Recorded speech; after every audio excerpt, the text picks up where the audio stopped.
25 अक्टूबर 2013 रात के 8:30 बज चुके थे। फ्राइडे का दिन था। पूरा हफ्ता काम करने के बाद मुंबई वीकेंड में प्रवेश कर रही थी। कोई अपने घर लौट रहा था तो कोई थकान मिटाने के लिए बार में बैठा हुआ था। मुंबई की सड़कों पर अच्छी खासी गहमा गहमी थी और ऐसे में एलबीएस मार्ग पर स्थित होटल डीलक्स के बाहर अचानक एक सफेद रंग की गाड़ी खराब हो जाती है। इस गाड़ी में सवार दो आदमी बाहर निकलते हैं और अपनी गाड़ी को चेक करने के बाद एक मैकेनिक को कॉल करते हैं, जो केवल 5 मिनट पर वहां पहुंच गाड़ी की मरम्मत करने में लग जाता है। इस गाड़ी से कुछ ही दूरी पर स्थित एक पान के खोखे के बाहर सिगरेट पी रहा है एक आदमी बहुत बेसब्री से अपने दोस्त का इंतजार कर रहा है और बार बार अपने दोस्त को फोन भी मिला रहा है। इस पान के खोखे से कुछ मीटर दूर फुटपाथ के किनारे बुर्का पहनकर एक औरत खड़ी हुई है और पठानी सूट वाले किसी आदमी से बात कर रही है, जो वहीं खड़ी अपनी बाइक के ऊपर बैठा हुआ है। होटल डीलक्स रेस्टोरेंट के अंदर घुसते ही सबसे पहली टेबल कुछ कानूनी कागजों में लगी पड़ी है और उस टेबल पर बैठे 3 आदमी अपने किसी कोर्ट मैटर के ऊपर विचार विमर्श कर रहे हैं। खराब हुई सफेद गाड़ी में सवार वो दोनों आदमी और मैकेनिक पान के खोखे के बाहर सिगरेट पी रहा वो आदमी और उसका दोस्त, बुर्का पहने वो औरत और पठानी सूट में बाइक पर बैठा उसका साथी और रेस्टोरेंट्स के अंदर उस टेबल पर बैठे वो तीनों आदमी जो किसी कोर्ट केस के ऊपर डिस्कशन कर रहे थे, ये सभी के सभी लोग एटीएस के अंडर कवर ऑफिसर थे। रात के 9 बजे जावेद होटल डीलक्स आता है और एक छोटी सी चेज के बाद उस आदमी को पकड़ लेती है। इंस्पेक्टर कदम से जानकारी मिलते ही राकेश मारिया अपने ऑफिस में बैठे बैठे ही उछलने लगते हैं। वो उस्मानी जिसने पिछले 1 महीने से एक भी रात उन्हें चैन से सोने नहीं दिया था, वो अजवल उस्मानी अब राकेश मारिया को अपनी मुट्ठी में दिखाई देने लगा था। पर लॉकअप में जावेद का मुंह खुलवाने के लिए एटीएस को उसकी कोई ज्यादा खातिरदारी नहीं करनी पड़ी। हल्के फुल्के से 2-4 थप्पड़ में ही वो तोते की तरह सब कुछ उगल डालता है। जावेद बताता है कि उसका मामा उस्मानी पिछले काफी समय से उसे कोर्ट ले जाने वाले पुलिस वालों का रूटीन, उनके ड्यूटी पैटर्न्स और आदतों को बहुत ही गहराई से ऑब्जर्व कर रहा था। वो जानता था कि उसे हथकड़ी नहीं लगाई जा सकती और कोर्ट के परिसर में भीड़ भी काफी रहती है। ऐसे में भागने के लिए उसे केवल एक मौके की तलाश थी, जो 20 सितंबर 2013 की दोपहर उसे मिल गया था। उस दिन जावेद अपने मामा से मिलने कोर्ट जाने के बजाय घर पर ही रुक गया। उसने अपनी मां द्वारा आपात स्थिति के लिए छोड़े गए 5,000 भी चुरा लिए और अपने मामा के निर्देश अनुसार 2 लोगों के लिए कपड़े भी पैक किए। 20 सितंबर की दोपहर खाना खाने के बाद जावेद अपने घर का दरवाजा आधा खुला छोड़ हाथ में फोन लेकर मामा का इंतजार करने बैठ जाता है।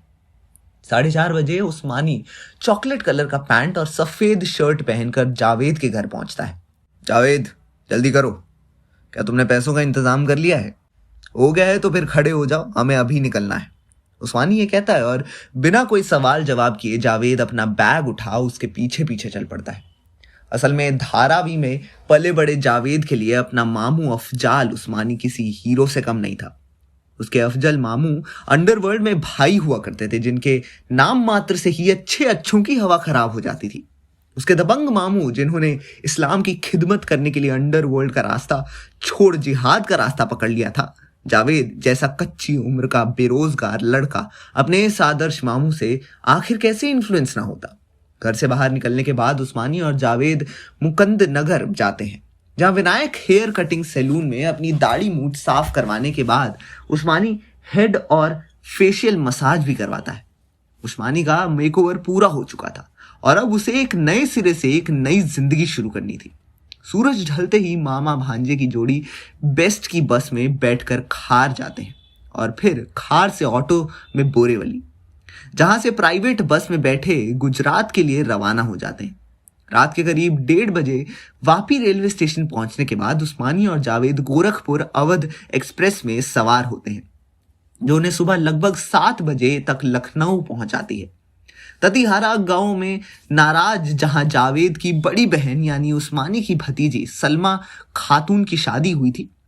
ततीहारा में 2-4 दिन बिताने के बाद उस्मानी सीमा पार कर नेपाल चला जाता है, लेकिन जाने से पहले वो जावेद को सख्त हिदायत देता है कि वो किसी भी सूरत में मुंबई वापस नहीं जाएगा।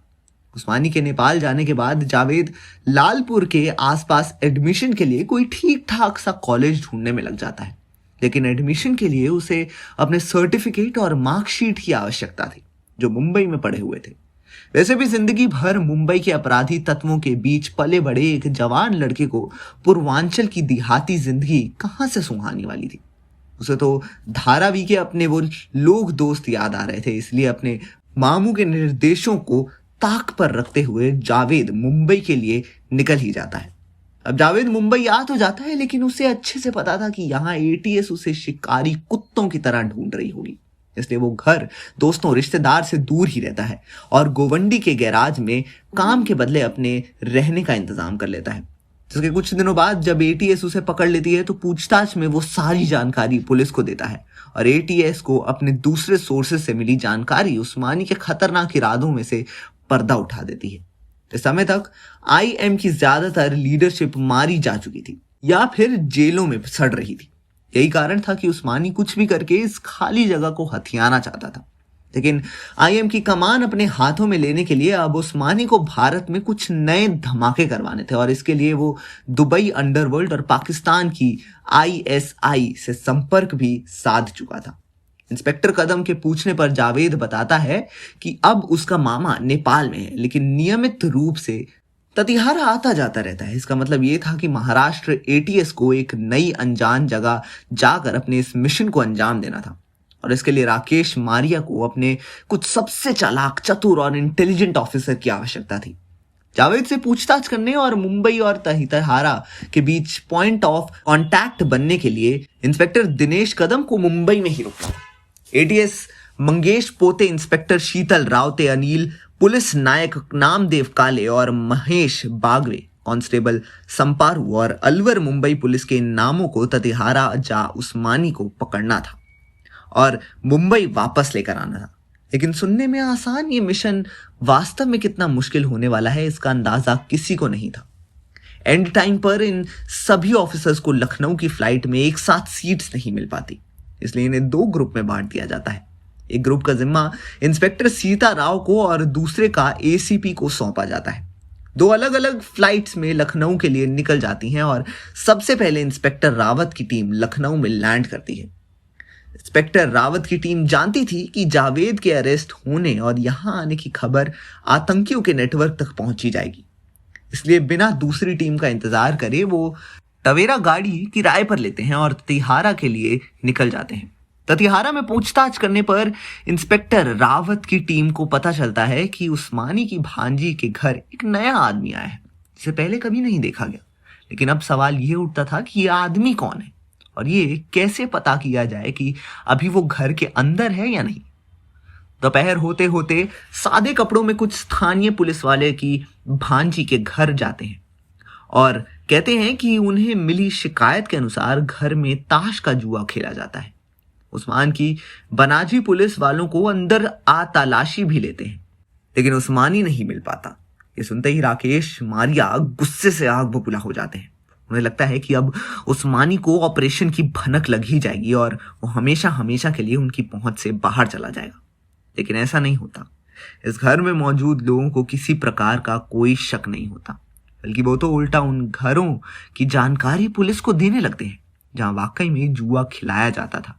एटीएस में इंस्पेक्टर दिनेश कदम को जब ये जानकारी मिलती है तो वो भड़क जाते हैं और जावेद को पीटना शुरू कर देते हैं। हल्की ट्यूनिंग में जावेद की याददाश्त वापस आ जाती है, लेकिन इस बार वो बताता है कि पूरे ततिहारा बीट में केवल एक ही शख्स है जो उन्हें उस्मानी तक पहुंचा सकता है।